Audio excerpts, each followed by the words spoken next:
And welcome back to America Right Now. I'm Tom Basile. We've got a whole lot more coming up in today's show. But first, let's check in with Sarah Williamson for the latest headlines. Sarah.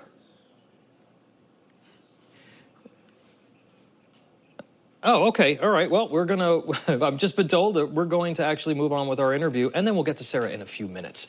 All right. So we're big tech spying on America. Americans are, it's a pressing issue for all of us, right? We've all picked up one of these and discovered, hey, you know, I feel like I'm being watched. I feel like I'm being tracked. It's actually happening. Recently, it was even discovered that even a Roomba vacuum robot was caught spying on a woman in her bathroom. Data breaches are happening frequently, but Americans are still surrendering their privacy at an alarming rate. And that's why big tech says they care about privacy. Many platforms need to snoop on you to make some money.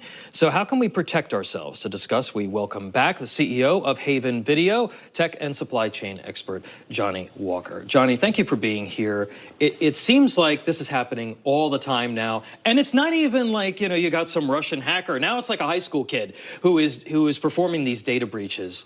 And, you know, it's, you know, it seems to be happening all the time. Talk to us about some of the ways that that big tech is watching. Well, what a mess to start out with. Yeah. It's a complete mess. Zoom bombing is literally a slang term at this point in time. That's right. A bored high schooler can be like, hey, let's go Zoom bomb a meeting. And doesn't require some special training or secret agent. So now what's next? Roomba camming? You know, there's no telling. One of the problems is these tech companies are so massive at this point that they have all kinds of apps that are using third parties that they need to use to do targeting advertisements. That's where it all starts from and stems from. Then it grew from there. By introducing these third-party apps onto your phones, it opens the door to all, or to whomever, who knows, whether it be a bored high schooler or a Russian nationalist. Yeah, I mean, but you know, to some degree, it's negligence, right? We've thought that maybe when you see a data breach, it's negligence, but these companies, they need to actually track you. They need to collect this data because that's their business model. Talk to us about how they track us, how they monitor us on a day-to-day basis. So they track us from those apps that we have on our phones on the day-to-day basis, and it's both negligence and kind of non-negligence. They're trapped themselves. We're trapped as Americans using this, but they have customers that they have contracts with that paid for that data, your data, my data, everybody's data. Right. For example, Zoom has a contract with a company called Five9, which is a cloud data collection call center. So America, you know who to thank for those robocalls. Right. Now, but they're, you know, so they're selling the data. All right. Yes. So they're tracking the locations. Yes. They're monitoring your conversations. They're actually listening in on your conversations, and they're tracking your purchases in order to then take that and to sell it. Exactly, into third parties. And then on top of that, they're also bound by these large institutional investors.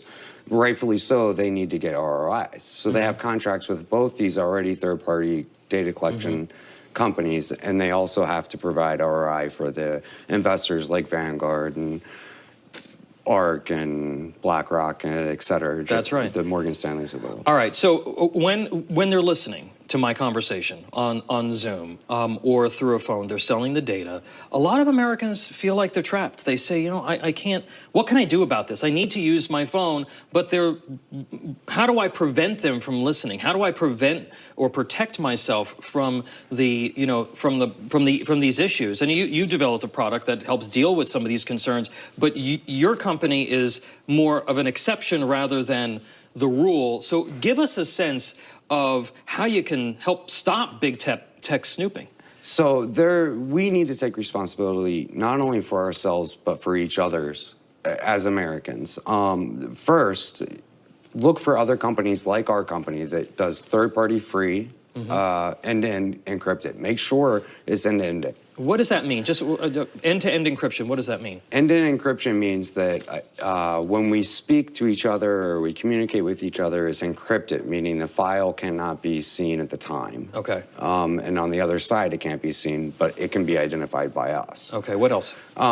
The other thing I would definitely recommend is read those statements, read those 5 prints. Literally on Zoom's website, it says anyone, any third party may see or use what you share on their platform. So actually read the fine print. Search out other companies that are third party free, encrypted end to end. And on the other side, encourage certain government officials to try to push legislation through to have some way to protect the American people. Yeah, I mean, you know, you have to have companies that really prioritize personal security, and that really is going to require changing the business model to some degree for some of these companies or new companies coming into the marketplace that are going to make it a priority. Exactly. Unfortunately, these large big tech, like we mentioned before, they already have contracts, so there's no reinventing the wheel for them. They're kind of stuck in the position that they're in, and that opens the door for everything from government taking advantage of the same loopholes. Right, and we saw that with Google and the Massachusetts lawsuit where they were tracking phones allegedly illegally to track COVID information. We're going to continue to have this conversation because it's a very significant problem. If you don't have privacy, you don't have freedom. Johnny Walker, CEO of Haven Video, thank you very much. Thank you for